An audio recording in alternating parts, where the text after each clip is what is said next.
It's A Knight's Tale, and it comes from Nigel. I just made up a name because I couldn't say it, so let's just say it's from Nigel. Father Simon and the Ever-Forgiving Collective. My confession is set in the highly pressurised world of cinema projecting. Way back in the mists of time, 1985 to be precise, I had just left school and was living in Poole in Dorset. Looking for some form of gainful employment, a friend said that he could get me a job as a part-time cinema projectionist. For younger listeners, this is going back to a time when your movie wasn't started by the guy in the popcorn counter. Okay? There was a proper projectionist who lined the whole thing up, knew what was going on, and if things went badly, he could sort it out. Mind you, actually, this confession is going to go completely against all that, but anyway. I love going to the cinema, says Nigel, and I love the whole thing. I love the whole experience, so I thought this job would suit me down to the ground. How wrong I was. Set the scene, way back before digital projectors, films used to be shown on an enormous projector the size of a small family car. And not one projector, we needed two. An average film lasting 90 minutes, 1985, would come up on two large reels of film. These reels would have to be laced up through a complicated series of sprockets on each machine. At the appointed time, the first projector would be activated, and then about 45 minutes later, the studious projectionist would look through his little window at the big screen, and when he saw a telltale black dot appear in the top right-hand side of the image, he would start the second projector up. A second black dot would be the signal to press a big red button, and the power would switch magically, electronically, from one projector, the first projector, to the second. If done correctly, the audience wouldn't know a thing. The next time you watch an old film on TV, you can look out for these dots because they're quite hard to miss. But it wasn't just the film I'd be projecting, of course. It was the adverts and the trailers too, which came on a much smaller film reel, about a third of a size of the main two. Anyway, after having been trained on how to do this, I turned up a couple of nights a week to carry out my duties.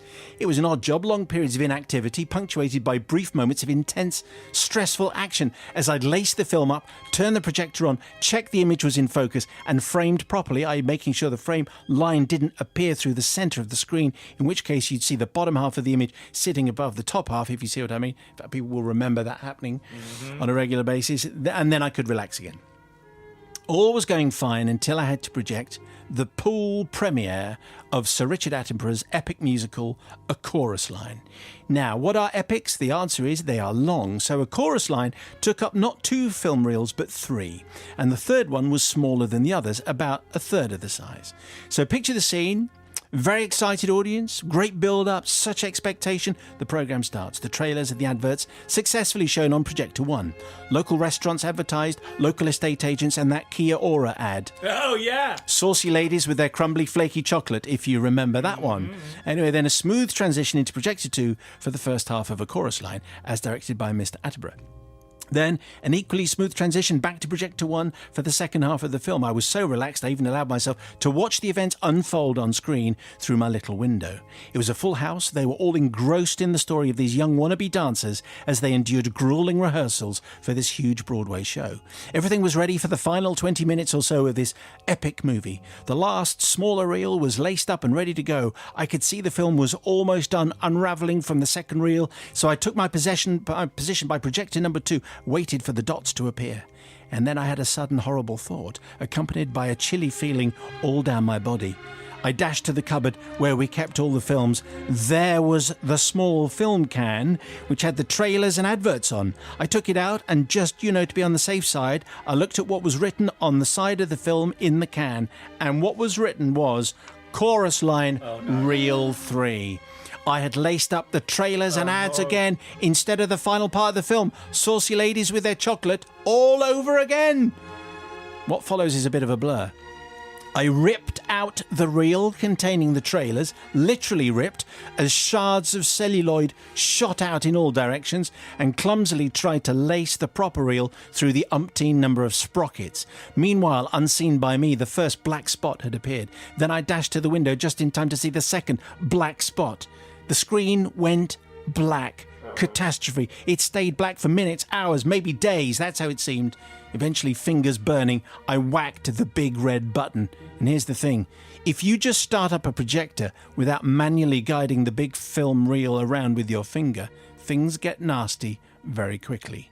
It started with a jolt, and then the film snapped. Oh no!